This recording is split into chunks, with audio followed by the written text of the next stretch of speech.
All right, using the distributive property, we are going to do a lot more with this year. So this is one of those skills, it's a need to know, must know skill, or you will really struggle later. Okay, so starting with letter A. This is basic, this is as basic as it gets with letter A. This is the exact same thing I showed you in the warm-up, where you're just going to take 4 times y, which is 4y, plus 4 times 3 is 12.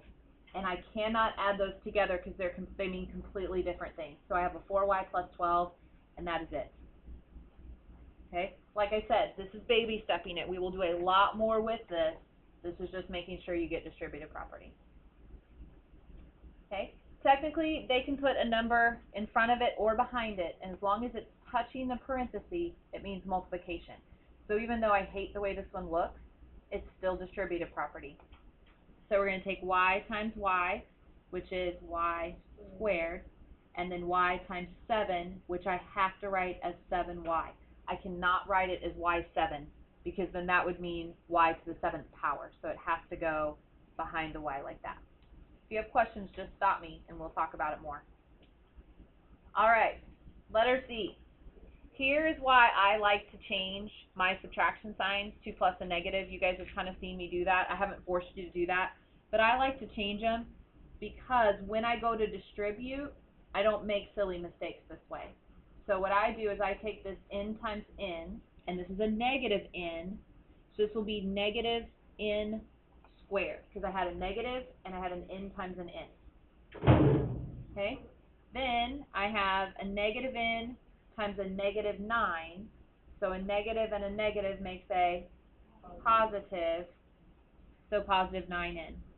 Okay, if you didn't change your sign and it looked like this, okay, then you would still get this here, but then you'd have to remember that this was a negative and it's minus a 9, so, I mean, you're going to get like this, and then what does this change to anyway?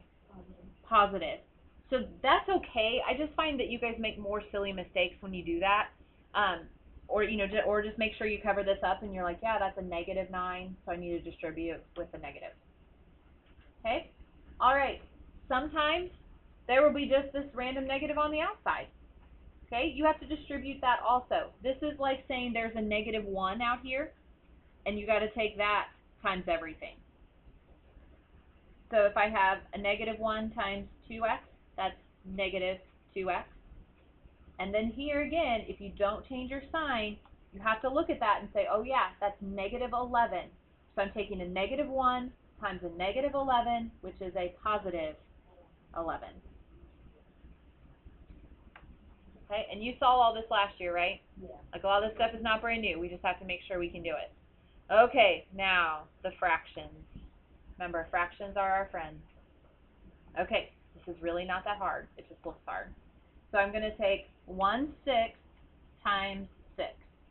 So sometimes it's helpful to come out to the side if you can't do it mentally and say, okay, what is 1/6 times 6, which would be 6 over 1, right? Which is 6 over 6, which is 1. So 1/6 of 6 is 1. That should make sense. If I take 6 and divide by 6, I get 1. Now, I get 1m.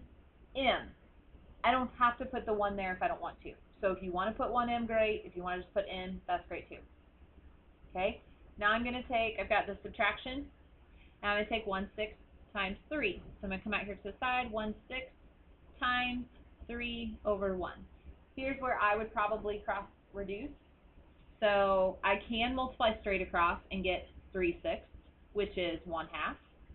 Or I can say 3 goes into 6, 3 goes into itself once, 3 goes into 6 2 times, and now when I multiply, look, I still get 1/2. Oh, sorry, that kind of went off the screen a little bit. So either way that you want to do it, it is a negative 1/2 because there was that subtraction in there. Does this make sense to you guys? Yes? Okay. All right, so let's look at one that looks even harder, but it's really not. All right, so I have 2/3 times 9. So I'm going to come out here to the side, 2/3 times 9 over 1. Okay, I would probably use some cross-reducing again. So 3 goes into itself once, 3 goes into 9, 3 times. So 2 times 3 is 6. 1 times 1 is 1. I don't need to put a 1 underneath it.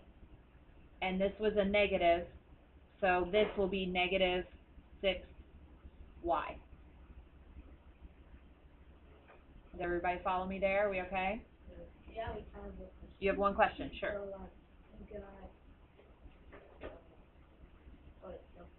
You're good? Okay. All right, then we've got this pesky negative here, right? So if you want, you might change that so you see it. I have a negative here times a negative here, so it's going to make a positive. So I can go ahead and put this if I want. It's going to be positive. I'm going to take 2/3 times 3 over 1. 2, very good. See, I can just cross cancel those right there, and the answer's 2, and I'm going to put plus 2. Okay? Any questions on how to do basic distributive property? Okay, that's what your homework's over. Okay? But I want to practice some of these harder ones